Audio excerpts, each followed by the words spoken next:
Hi hello ನಮಸ್ಕಾರ. As usual this is yours Karthik.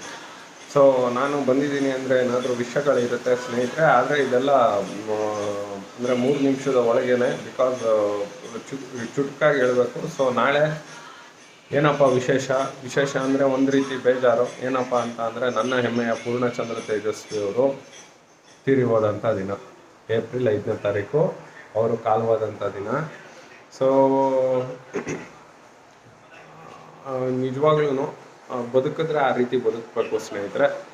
So ಎಲ್ಲೋ ಒಂದು ಕಡೆ ಹೋಗಿ ಒಂದು ಕಾಡಲ್ಲಿ ತನ್ನ ಇಡೀ ಜೀವನವನ್ನು ಕಳೆದಂಥ ಪೂರ್ಣಚಂದ್ರ ತೇಜಸ್ವಿ ಅವರು ಸುಮಾರು 30 ವರ್ಷ ಅಧಿಕ ವರ್ಷಗಳನ್ನ ಕಾಡಲ್ಲೇ ಕಳೆದಂಥ, ಅಂದರೆ ಅವ್ರದ್ದೇ ಆದ ಒಂದು ಶೈಲಿಯಲ್ಲಿ ಬದುಕ್ತಂಥ ಪೂರ್ಣಚಂದ್ರ ತೇಜಸ್ವಿ ಅವರು ನಮ್ಮನ್ನಾಗಲಿ ಸೊ ನಾಡಿಗೆ ಅದು ಒಂದು ದೊಡ್ಡ ನಷ್ಟ.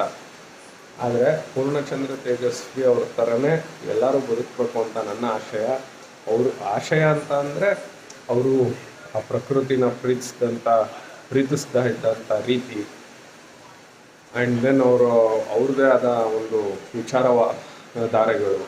ಅದಾದ ಮೇಲೆ ಪ್ರತಿಯೊಂದಕ್ಕೂ ಅವರು ಸಮಾಜದಲ್ಲಿ ಆಗು ಹೋಗುಗಳಿಗೆ ಕೌಂಟರ್ ಕೊಡ್ತಾ ಇದ್ದಂಥ ರೀತಿ, ಈ ಭ್ರಷ್ಟಾಚಾರ ಮತಾಂಧತೆ ಬಗ್ಗೆ ಅವ್ರಿಗಿದ್ದಂಥ ಅಭಿಪ್ರಾಯಗಳು. ಸೊ ನಾನು ಹೇಳೋದು, 10 ಪೂರ್ಣಚಂದ್ರ ತೇಜಸ್ವಿಗಳು ಬರಬೇಕು. ದಯವಿಟ್ಟು ನಿಮ್ಮ ಮನೇಲಿ ಬೇರೆ ಯಾವ ಪುಸ್ತಕಗಳನ್ನು ಇಡಬೇಡಿ. ಸೋಕಾಳ್ ಪೂರ್ಣಚಂದ್ರ ತೇಜಸ್ವಿ ಅವರು ಬರೆದಿರ್ತಕ್ಕಂಥ ಪುಸ್ತಕಗಳನ್ನ ನಿಮ್ಮ ಮಕ್ಕಳಿಗೆ ಓದಿಸಿ ಪ್ರತಿಯೊಂದು ಮಗುನು ಪೂರ್ಣಚಂದ್ರ ತೇಜಸ್ವಿ ಆಗಬೇಕು ಅಂತ ನಾನು ಈ ಮೂಲಕ ನಿಮ್ಮೆಲ್ಲರಿಗೂ ಕೇಳ್ಕೊಳ್ತಿದ್ದೀನಿ. So once again Purnachandra Tejaswi ಅವರು ಎಲ್ಲೂ ಹೋಗಿಲ್ಲ. ಅವರ ಬರಹಗಳಿಂದ ನಮ್ಮ ಜೊತೆನೇ ಇದ್ದಾರೆ. ಸೊ ನನ್ನ ಪೂರ್ಣಚಂದ್ರ ತೇಜಸ್ವಿ ನನ್ನ ಹೆಮ್ಮೆ. ಸೊ ಅವ್ರು ಇನ್ನೊಮ್ಮೆ ಹುಟ್ಟು ಬರಲಿ. ನಮಸ್ಕಾರ.